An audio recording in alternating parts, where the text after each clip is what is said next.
We're two in sync, man. A high DC intelligence check to see if he can even think of something like that. And he was like, that's a really good idea. But of course, Ryan and his stupid face rolls a natural 20. And but you also He have can to say see the other everything. side of that is how long will it take? The bigger, the badder, the nastier it is. right. Yeah. I also told him, hey. I'll say it'll take you 240 sessions in order to build this. Yeah. I also told him, hey, make gunpowder scarce. I was gonna say That make way materials really scarce. He doesn't have materials. But yeah, and that's the reason why Right. that's the reason why I was bringing up all these different Right. kind of like small rules so you guys. Yeah. I know that you guys won't try this. Good ones. Our hometown DM John had his own kind of system for role playing. Like it wasn't D&D. It was a percentile based system. Was it GURPS? No, it was like his own that he thought of. And in it there was like this dragon goddess as one of the deities that you can worship. Yeah, right. Well, no, and basically one of the races was kind of like a tiefling, only miniature. And so my former friend decides to be an asshole and play a 9-year-old tiefling, starts mouthing off to his deity, and basically looks at our GM and says, "I'm going to tell her to go herself." And everyone stops for them because there's like 10 people in the room. Everyone stops. John looks at him and goes, "Are you sure?" Yeah. Do you really want to be doing this? He's like, "Yes." Then everyone around him goes, "Are you sure?" He lost all of his divine powers. He lost both his wings.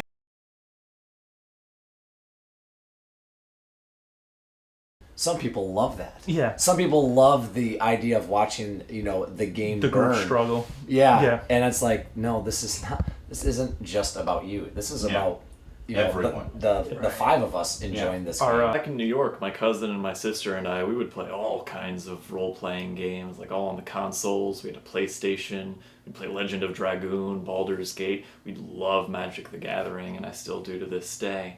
And all of those things always intrigued us. The story, the character, all that kind of stuff. And one day, my cousin had gotten the books for Dungeons & Dragons, and he comes up to us and says, "This is just like the RPGs we usually play, but there's no limitations to this one. We can just, it's as far as our imagination can stretch." And yeah, since then, I just feel like it's a great way to practice some camaraderie and storytelling. I started RPGs basically the same way you did. It was with Legend of Dragoon and stuff like stuff like Final Fantasy always intrigued me. And one day I started playing the Fallouts and single player RPGs instead of JRPGs that were party based and stuff. And I was like, this is really cool, but it would be way cooler being multiplayer. Proceeded to try and continue, and just complained the entire campaign that, "Oh, I can't do anything." I'm like, what did you expect? Yeah, it's your own this damn fault. world-altering being that you worship since you were not. Oh, I was a 9-year-old. I can't. No. There are things inherently in your instinct that would drive you to know, don't piss this off. Yeah.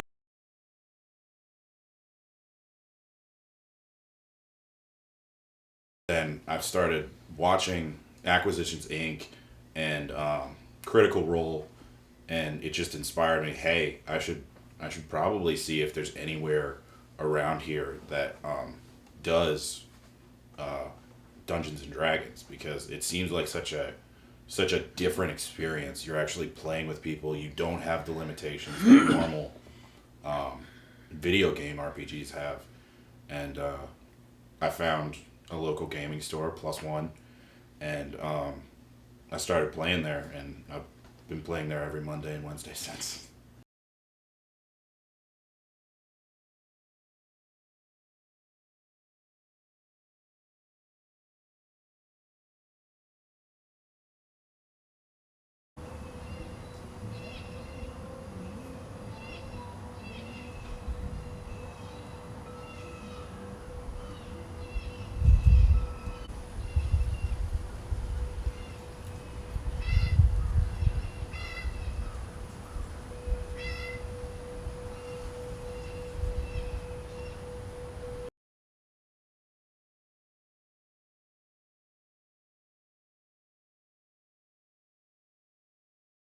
the thought of D&D as a YouTube channel and such, and that means countless options and countless ideas for series and shows, and that makes it almost infinite, and I can share that world with people, and I think that's a really great idea, whether it's audience or artists or actors or illustrators or anything. I think that's what the goal of the channel is to be able to be as freeform as possible with some kind of context, and being able to let different kinds of artists be able to express themselves in this YouTube channel.